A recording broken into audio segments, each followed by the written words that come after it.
Assalamu alaikum. I just made a short video about this pathetic creature, Salwan Momika, the one who tried to burn the Quran in Sweden and now he's in Norway. It seems that he's making a living out of it. He's a professional Islamophobe and he's a pathetic one, and you will see how he embarrasses himself. Look at him here in this recent tweet. And by the way, I mentioned this before and I said it again. I keep seeing tweets, Islamophobic tweets on Twitter or X. I'm not subscribed, I'm not following those accounts. You can see this for yourselves. But anyway, I mean, it's maybe good for me to respond to such posts, although they are, I mean, embarrassing for those who post it and pathetic. Anyway, he wrote, a verse from the Quran calls for the killing of non-Muslims. Seriously, have you read this verse? It seems that you are good at burning books, but you don't know how to read them. Let's read the verse together. The verse reads in Arabic, أعوذ بالله من الشيطان الرجيم وقتلوهم حيث ثقفتموهم وأخرجوهم من حيث أخرجوكم والفتنة أشد من القتل ولا تقاتلوهم عند المسجد الحرام حتى يقاتلوكم فيه فإن قاتلوكم فاقتلوهم كذلك جزاء الكافرين. English translation of meanings. Kill them wherever you find them. Now, of course, if you took this part of the verse out of context, then it will be a problem, but it is not a problem for those who read the full context and see the full image. Let's continue. And drive them out from where they drove you out. So they drove them out of their homes and they have to fight back for their homes. As fitna, to create disorder, is more severe than killing. However, do not fight them near Al-Masjid al-Haram, near the sacred mosque in Mecca, unless they fight you there. So, do not shed blood in sacred places. But if they fight you, you can fight back. I mean, if it's common sense. However, if they fight you there, you may kill them. So if someone is fighting against you, what do? You give them a hug, you kiss them, you kill them, you fight back. This is your right. This is your basic human right. Such is the reward of the disbelievers. All right, so the verse itself will embarrass you, Salwan. Will make you see, I mean, make people see how pathetic you are and how, I mean, how illiterate you are. Because if you just read the verse, you wouldn't have embarrassed yourself by posting it. Come on.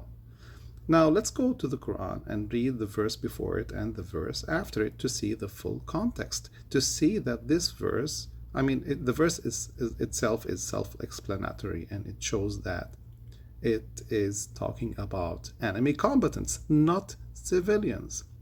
Let's go to the Quran and find out by ourselves. Okay, this is the verse before it, verse number 190. Fight in the way of Allah those who fight against you, but do not transgress. Indeed, Allah does not like transgressors. So fight only against those who are fighting against you.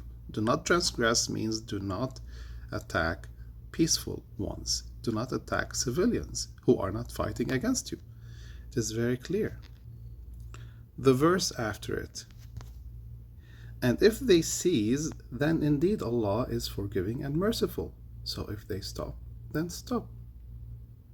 All right? Also the verse after it, verse we just read 192, now 193. Fight them until there is no more fitna, no more disorder, and until religion is acknowledged to be for Allah alone. But if they cease, then there is to be no aggression or assault except against the oppressors. So if they cease, if they stop fighting, then you should stop the fight as well. And there will be no aggression except against the oppressors. So it's very clear. Now, how should Muslims treat non-Muslims? I already made a short video about this, but I will mention the verse which explains how Muslims should deal with non-Muslims, and let's see it together. So this verse from Surah Al-Mumtahana, Surah number 60, shows how should the relation between Muslims and peaceful non-Muslims be. I'll go immediately to the translation for the sake of time. It reads, Surah number 60, verse number 8, Allah does not forbid you from those who do not fight you because of religion and do not expel you from your homes, from being righteous toward them and acting justly toward them. Indeed, Allah loves those who act justly. The verse after it, Allah only forbids you from those who fight you because of religion and expel you from your homes and aid in your expulsion, forbids that you make allies of them. And whoever makes allies of them, then it is those who are the wrongdoers.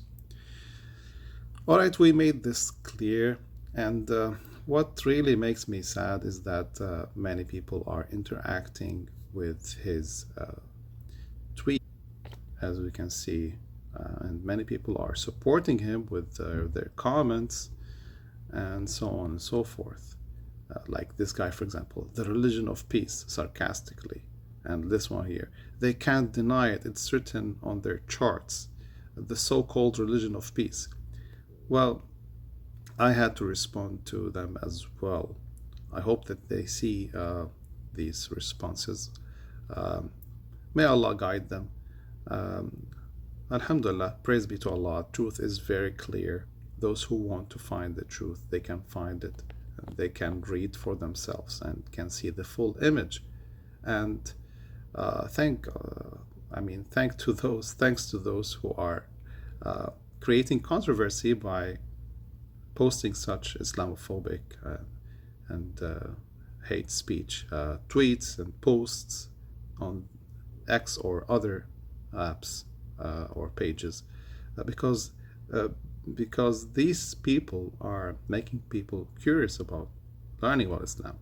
I mean, those who have the truth-seeking attitude, they don't stop here. They read more and they try to make a research, and some of them end up accepting Islam. And actually they made videos about this, how many people who embrace Islam because of such Islamophobic and anti-Islamic tweets and posts. Anyway, without further delay, I think it's enough to stop here, and thank you so much for listening and watching, and try to keep responding to such people, because truth is clear and we always have an answer. Wassalamu alaikum.